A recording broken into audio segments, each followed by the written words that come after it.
Alô, alô, escamanautas, eu sou o Wilson Júnior e hoje eu vou conversar com vocês sobre Os Portões de Roma, o primeiro livro da série O Imperador de Con Iggulden. Mas antes do vídeo começar, se inscreve no canal, clica no sininho, vai lá no izinho conferir os nossos outros conteúdos. Eu falo de outros livros aqui, além de filmes, séries e outros conteúdos, como dicas de escrita e de construção de mundos. Então vai lá e clica no izinho. Pois é, pessoal, estou falando de livros, como eu falei, comecei, agora toda semana vai ter pelo menos um vídeo falando de algum livro. Isso foi até bom pra mim, porque me motivou a voltar a ler com uma frequência, né, com uma assiduidade maior, para que eu possa pelo menos terminar um livro por semana, para poder estar vindo aqui falar. E dessa vez o livro é Os Portões de Roma, né, o primeiro livro da série O Imperador do Con Iggulden, que conta a história do Júlio César. E mais uma ficção histórica, né? Como vocês veem, é um gênero que eu gosto. Eu tô tentando ler mais livros desse gênero, é realmente um gênero que eu gosto bastante. E esse autor, Con Iggulden, é um autor que foi me recomendado por outro autor, que foi o Bernard Cornwell, né? Que eu falei do Crônicas Saxônicas, que tá aqui no izinho.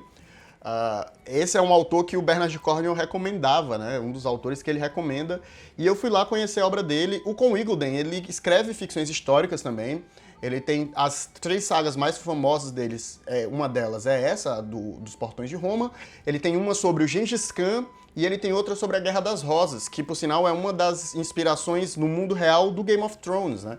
Game of Thrones é inspirado na Guerra das Rosas, era um momento de conflito, de tramas palacianas, então ele explora também essa. Eu espero, em algum momento, aí, tá lendo também os livros dessa série. Eu pensava que essa série tinha apenas 2 livros, né? Tanto que o livro começava com Júlio ainda criança e eu esperava que fosse terminar com ele já ali na metade da vida adulta e tal. Mas não, né? São 5 livros, depois foi que eu fui descobrir. E aí o livro começa com o Júlio, que nesse momento ainda não é Júlio, né? Ele é o Caio. E começa na infância dele, ele com uns 10 anos mais ou menos, no momento que o pai começa a contratar tutores para poder ele começar a aprender sobre estratégias, sobre administração, porque obviamente ele é o herdeiro da casa e precisa começar a aprender esses conhecimentos para se tornar um cidadão romano, né? Ele vai ser um cidadão romano, então ele tem que aprender aos poucos sobre guerra, sobre estratégia, sobre administração, sobre política. Nesse primeiro momento, as primeiras lições justamente sobre estratégias de guerra e sobre administração. A vida dele é acompanhada, ele tem um colega, um companheiro, que é o Marco. O pai do Marco foi morto e o Júlio, né, o pai do Caio, prometeu que cuidaria dele, né, e daria a ele um encaminhamento bom para que ele pudesse conquistar o espaço dele em Roma e tal, já que ali sem alguém para poder direcioná-lo, ele provavelmente levaria uma vida muito ruim.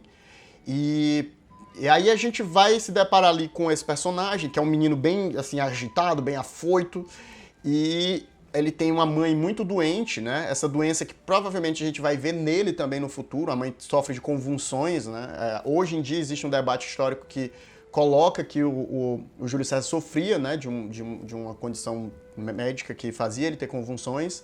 E a gente tem o pai que passa a maior parte do tempo ausente porque está tratando de questões políticas em Roma, né? Ele mora numa propriedade rural ali, próxima à cidade de Roma, porém a vida da propriedade bem diferente da vida de quem mora na cidade, né, da vida urbana. Então o que a gente vai acompanhar nesse livro, na realidade, é esse processo de amadurecimento, né? A gente vai pegar o Júlio ali com seus 10 anos, o livro termina quando ele está ali com seus 18, 19 anos, então ele já é um homem e tal, e você vai acompanhar aí esses primeiros momentos justamente todos esses aprendizados, né? Não só dele nesse ambiente rural, mas também dele na cidade, aprendendo com o tio dele, né? Que é o Mário, que também é um nome bem relevante na política romana, enquanto você vê também o crescimento e desenvolvimento do Marco. Eles, de certa forma, dividem esse protagonismo na narrativa, né?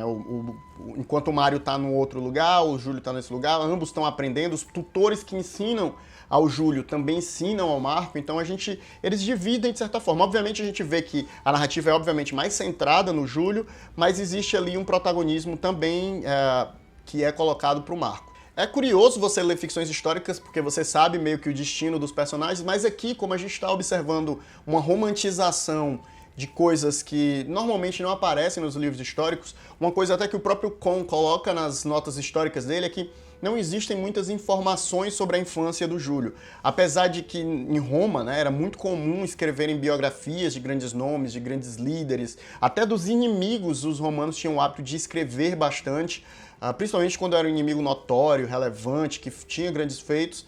mas sobre a infância do Júlio isso não aparece. Então o que ele foi usar para construir isso foi justamente outras fontes históricas que colocavam que um jovem romano de classe média ali, ele receberia aqueles materiais, né, aquelas ferramentas, aquela educação que o Júlio recebe, porém essa romantização é muito bem construída e esse ambiente da vida romana, ele é muito bem construído também. Então dá para perceber que o autor fez uma boa pesquisa histórica para construir essa ambientação para a gente. Né? Então a gente vai ter ao mesmo tempo alguns momentos de ação, de luta, justamente porque tem essa questão do treinamento militar deles, porém é um livro que vai ter também muita trama e intriga, né? Mostrando esse lado de Roma da intriga política. Então, eu gostei muito de como esse livro balanceia esses elementos e apresenta o personagem do Júlio César, que é uma figura histórica, obviamente de uma maneira romantizada. Eu realmente estou ansioso para ler o segundo livro, mas eu vou dar um tempo, né? Porque essas ficções históricas, você lê tudo muito encarreado assim, acaba cansando um pouco, então estou tentando ler outras coisas, vou intercalar aí a leitura da série inteira. Quando eu ler o segundo livro, eu trago aqui e venho falar para vocês. Mas eu achei um trabalho muito competente, uma pesquisa histórica muito bem feita, o que me faz gostar ainda mais do gênero, né? E me faz ter vontade de não só ler esse livro, mas ler os outros livros do Con Iggulden. Então fica aí a indicação para você, se você tem curiosidade, principalmente para ver aí a vida romana, para ver essas narrativas ficcionais que romantizam a história, né? Essa aqui é uma boa pedida. Mas me deixem sugestões aqui de leituras nos comentários, quem sabe eu leio alguma coisa que vocês me indicam, né? Deixem aqui nos comentários alguma coisa para eu ler, ou algum livro dentro do gênero, ou qualquer outro gênero, algum livro que vocês gostam, né, que trabalha uma temática parecida. Vamos conversar aqui. E se você já leu, né, Os Portões de Roma, deixa aqui nos comentários o que é que você achou. Dá só uma notinha de spoiler para poder não estragar nada para ninguém. A gente se vê na próxima e tchau.